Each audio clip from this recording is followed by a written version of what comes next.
So there's been a lot of buzz on the news and social media about a potential effective treatment against SARS-CoV-2 or COVID-19.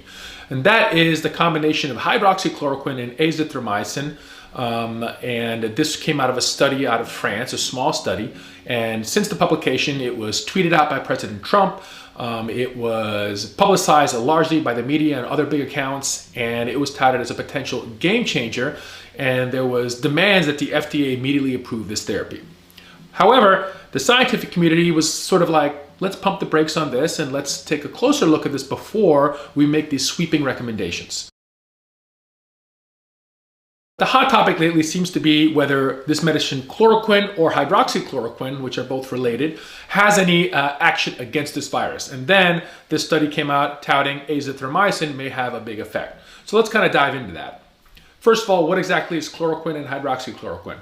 Chloroquine is an old malaria drug, which we sort of use these days for malaria prophylaxis rather than treatment. And hydroxychloroquine is a very similar agent that is also used in the malaria world, but also for diseases such as lupus and other autoimmune diseases, and it's manufactured in the brand name of Plaquenil. Now, there have been some in vitro studies out of China and other labs that showed that chloroquine and hydroxychloroquine do seem to have some activity against the SARS-CoV-2 virus, again, in the laboratory setting. Now, remember, things that happen in the laboratory don't always translate to what's going on in vivo or in the actual human body. So we need more clinical data to support this. There's been some data outside of China that showed that there is clinical benefit using chloroquine and hydroxychloroquine in patients with SARS-CoV-2. Now, this data is not published, so I wasn't even able to access that, but it was presented, and based on that, several other studies have spun off. Now, how exactly would a drug like chloroquine or hydroxychloroquine actually have an antiviral effect? Now, there's no direct effect on the virus. The way it works is when a virus takes over a host cell and it travels within the host cell to do its replication, it needs to have a very low pH. It likes to have acidic conditions. This medicine, hydroxychloroquine, actually raises the pH within the cell, which the virus does not like, which stops the replication and essentially allows our immune system to clear the virus. So that's how we think this works. So let's take a look at the study out of France that's getting all this buzz. So what the study did was it took 36 patients, they divided them into 3 different groups, all right? Some of them got hydroxychloroquine, some of them got hydroxychloroquine and azithromycin, and the third group was a control group, okay? And they compared these groups and they did nasopharyngeal swabs on them almost every day to try to see which group would clear the virus faster. So again, so we're relying on clearance of the virus based on nasal swabs, okay? So let's have a look at the results. This is the figure showing the primary outcomes. On the y-axis is the percentage of patients that are PCR positive for the virus, and on the x-axis is the day.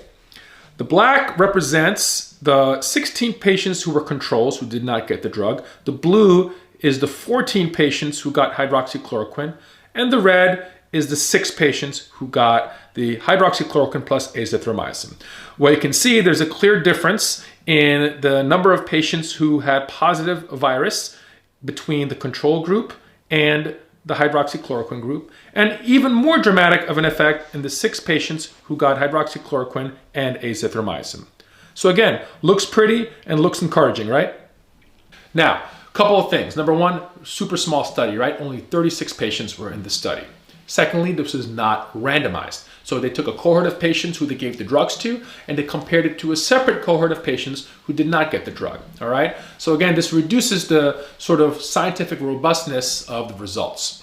Finally, there were a handful of patients in the treatment group who got the hydroxychloroquine who were not analyzed in the final results. In fact, there were 5 patients that sort of dropped out. There were 3 of them who ended up in the ICU, 1 of them who ended up dying, and 1 of them who ended up withdrawing. So that is a concern to me that we did not actually analyze the really sick patients in that group. Finally, the number of patients who actually got the combination of hydroxychloroquine and azithromycin was only 6. So only 6 patients actually got that combination.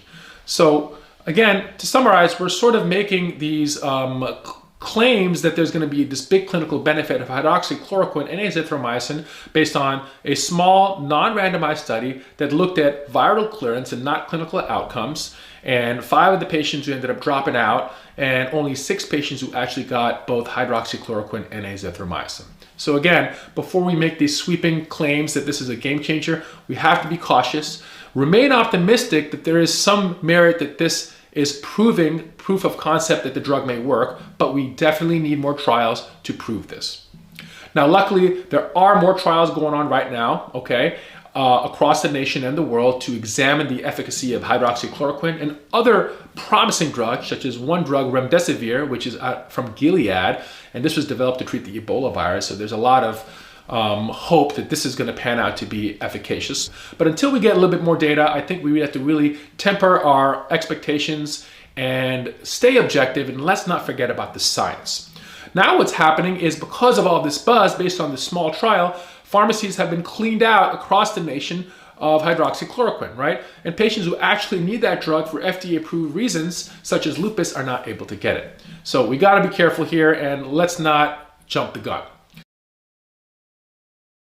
Now, personally, I do think hydroxychloroquine is going to have a role. It has clear efficacy in vitro. There seems to be data in clinical setting that it's doing something for us. What that is in the end remains to be seen. Whether it simply reduces the duration of the infection, maybe it's going to end up being sort of prophylaxis for healthcare professionals and high-risk individuals, or maybe if we're lucky, it can actually reduce the likelihood of someone getting into the ICU or even somebody dying. But again, we just don't know yet. I do remain hopeful, but for now, let's not get too crazy over a trial and make game-changing claims for therapy against this virus based on 6 patients.